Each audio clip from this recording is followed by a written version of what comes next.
भारत के पास एक ऐसा खजाना है जिसके बारे में बहुत कम बात होती है। एक खजाना जो जमीन के नीचे भी है और समंदर की गहराइयों में भी।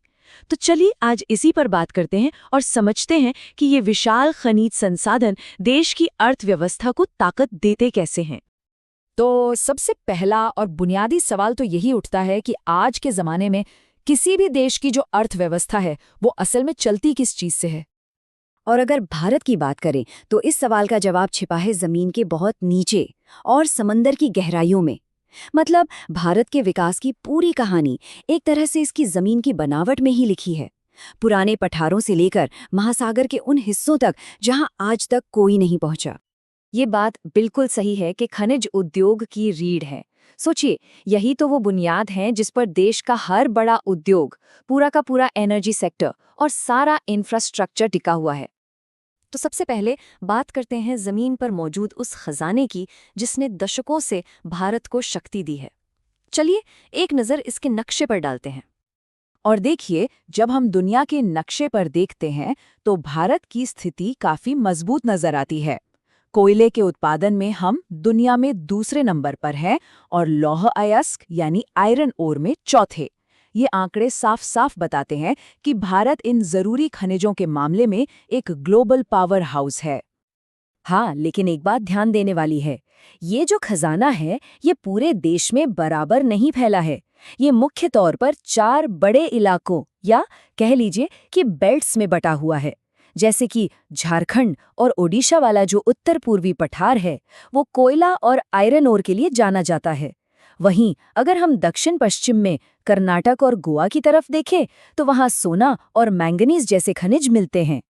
लेकिन अब एक बड़ी चुनौती भी सामने आ खड़ी हुई है।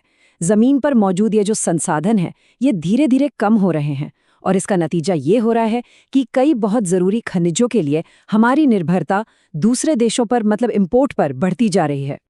तो ऐसे में सवाल ये उठता है कि भारत अब आगे कहाँ देखे। जमीन के नीचे का खजाना अगर कम हो रहा है तो अगला ठिकाना क्या होगा। यही चुनौती भारत को एक बिल्कुल नए रास्ते पर ले जा रही है। और वो नया रास्ता जाता है गहरे हिंद महासागर की ओर। ये एक ऐसा इलाका है जहां संभावनाएं तो बहुत हैं, लेकिन साथ ही तकनीकी चुनौतियां भी उतनी ही बड़ी हैं। सबसे पहले बात करते हैं पॉलीमेटालिक नोड्यूल्स की। जरा सोचिए, समुद्र की तलहटी में लगभग 4 से 6 किलोमीटर नीचे आलू के आकार के छोटे छोटे पत्थर बिखरे पड़े हैं। और ये कोई मामूली पत्थर नहीं है। ये मैंगनीज, निकल और कोबाल्ट जैसे खनिजों से भरे हुए हैं। वही खनिज जो आज की बैटरी टेक्नोलॉजी, खासकर इलेक्ट्रिक गाड़ियों के लिए बेहद जरूरी हैं। फिर आते हैं पॉलीमेटालिक सल्फाइड। ये उन जगहों पर बनते हैं जहां समुद्र के अंदर से गर्म पानी के फव्वारे फूटते हैं। इन जमावड़ों में तांबा, सोना और चांदी जैसी कीमती धातुएं मिलती हैं जो हमारे इलेक्ट्रॉनिक्स उद्योग की जान है। और तीसरी चीज है कोबाल्ट रिच क्रस्ट। ये समंदर के नीचे जो पहाड़ होते हैं उनकी सतह पर एक परत की तरह जमे होते हैं। इनमें कोबाल्ट और प्लैटिनम जैसी रणनीतिक धातुएं होती हैं जिनका इस्तेमाल इलेक्ट्रिक गाड़ियों से लेकर डिफेंस टेक्नोलॉजी तक में होता है। गहरे समंदर में भारत की ये जो दिलचस्पी है ये कोई नई नहीं है। ये कहानी काफी पुरानी है। 1987 में ही भारत दुनिया का पहला देश बन गया था जिसे इंटरनेशनल सी बेड अथॉरिटी से समंदर में खोजबीन करने का अधिकार मिला। और हाल ही में 2021 में इस सपने को हकीकत में बदलने के लिए डीप ओशन मिशन लॉन्च किया गया। लक्ष्य बड़ा है, 2026 तक अपनी खुद की मानवयुक्त पनडुब्बी समंदर की गहराइयों में भेजना। और ये जो डीप ओशन मिशन है ये बहुत बड़ा और महत्वाकांक्षी प्रोजेक्ट है। इसका मकसद सिर्फ समंदर से खनिज निकालना नहीं है। इसके तहत गहरे समंदर में माइनिंग के लिए टेक्नोलॉजी बनाई जाएगी। पीएमएन, पीएमएस और कोबाल्ट क्रस्ट्स की खोज होगी।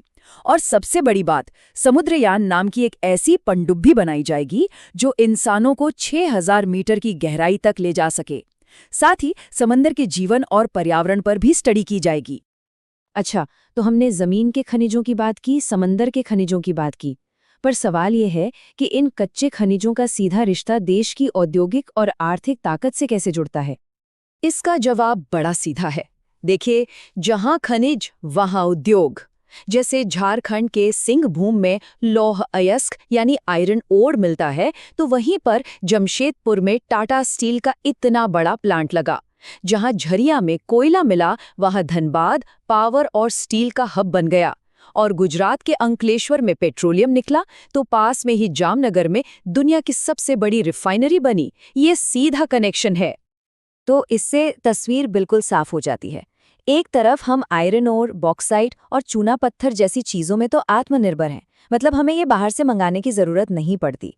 लेकिन दूसरी तरफ कच्चा तेल, कोकिंग कोल और खास तौर पर कोबाल्ट और निकल जैसी चीजों के लिए हम आज भी पूरी तरह से इंपोर्ट पर निर्भर हैं। और यहीं पर गहरे समुद्र की खोज एक गेम चेंजर साबित हो सकती है, जो इस निर्भरता को कम कर सकती है।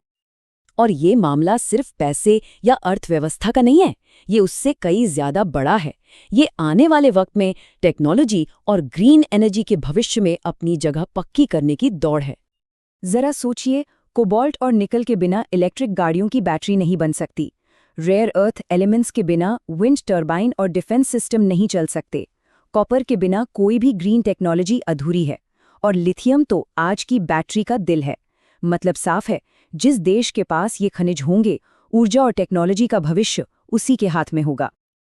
लेकिन जैसा कि मैंने पहले कहा, समंदर की गहराइयों से यह खजाना निकालना बच्चों का खेल नहीं है। इसमें कई बड़ी चुनौतियां हैं।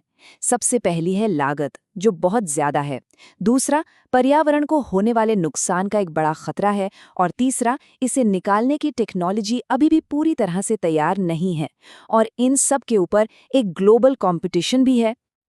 आखिरकार ये पूरा मिशन एक बड़े राष्ट्रीय लक्ष्य से जुड़ा है, आत्मनिर्भर भारत।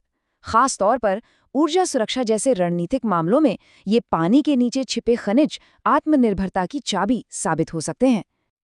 और ये सारी बातें हमें एक बड़े और सोचने पर मजबूर करने वाले सवाल पर लाकर छोड़ देती हैं। आज का दौर ग्रीन एनर्जी और हाईटेक का है, तो क्या भारत अपने भविष्य को ताकत देने के लिए जमीन और समंदर दोनों जगहों पर जरूरी संसाधनों को हासिल कर पाएगा?